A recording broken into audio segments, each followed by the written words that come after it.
Hey, welcome everybody to Acres. So this is just a real quick tutorial on a bucket mousetrap. I know that there's already a million of these out there. This is just how I do it. We live out in the country and the mice can get really bad sometimes. We got 3 cats in the house and one of them got a mouse the other day. So I figured it's about time to set up another trap, and I loaned out my other 2 buckets. So I'm gonna make another one right quick.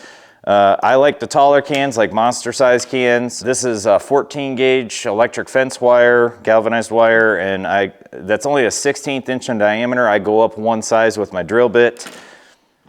I go opposite of the handle, perpendicular to the handle. And you're just eyeballing this. It doesn't need to be perfect.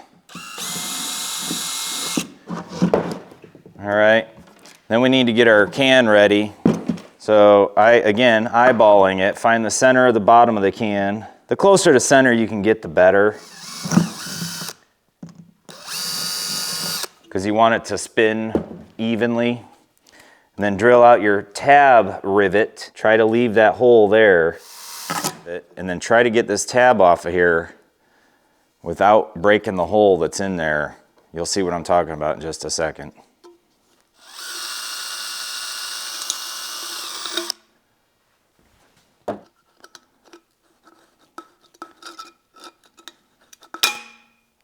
See how that hole is still left in there after that tab comes off? That's perfect center. Then you bend your tab on the inside up and out of the way. Now, if we got it straight, actually it's easier to go in through this way. Going through the bottom first. That way you can see on the other side. Now, if we got our 2 holes straight, it should spin pretty straight, which it does. That's what we're looking for, nice and slick and even spinning. Now I just kind of get it close to centered, back it off.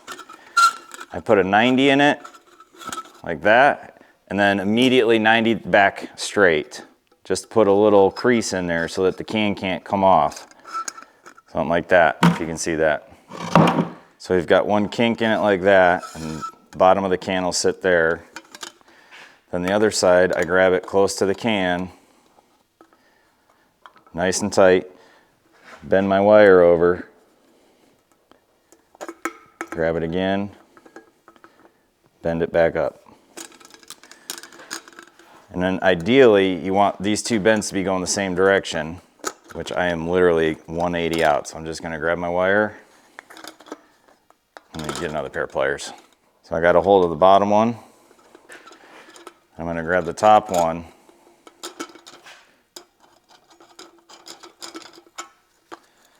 and bend it till my pliers are both vertical.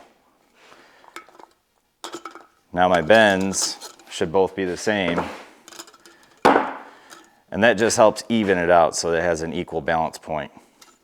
So the bend is on the bottom, bend's on the bottom. All right, then you just get it, somewhat straight. Go back to our bucket. Slide 1 end through. Figure out a cut point. So we'll cut it, close to the edge. And just realize when you pull it back and center it, that there's going to be a little sticking out, which is fine. That's good. So we know we got plenty to stick out there, so I'll cut it right there. Just enough to where it falls in the bucket, then I can slide it back through the hole. Got about 1 inch sticking out there. I'll cut the other side.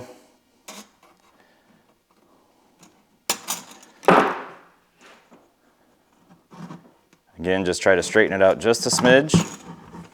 Okay. And I'll bend one side over. Bend the other side over. And there we have it. Mousetrap bucket. Bucket mousetrap. I don't like how it's a little offset, so I'm going to fix that right quick. Just unbend one side. We'll scoot it through till it is centered. I'll rebend that side. Then I'll rebend the first side. Yeah. So there we have it. And then you just put a little, I usually just take a small chunk of 1x4 or something, put a screw through one side on an angle so that the screw will catch the inside of the bucket and just hang there and lid on, it just makes a little ramp to the floor. Put a little peanut butter on your can, Put a little peanut butter on the rim. They climb up, jump on here, fall right in. Less than 10 minutes, less than $5, and this thing can catch basically unlimited mice.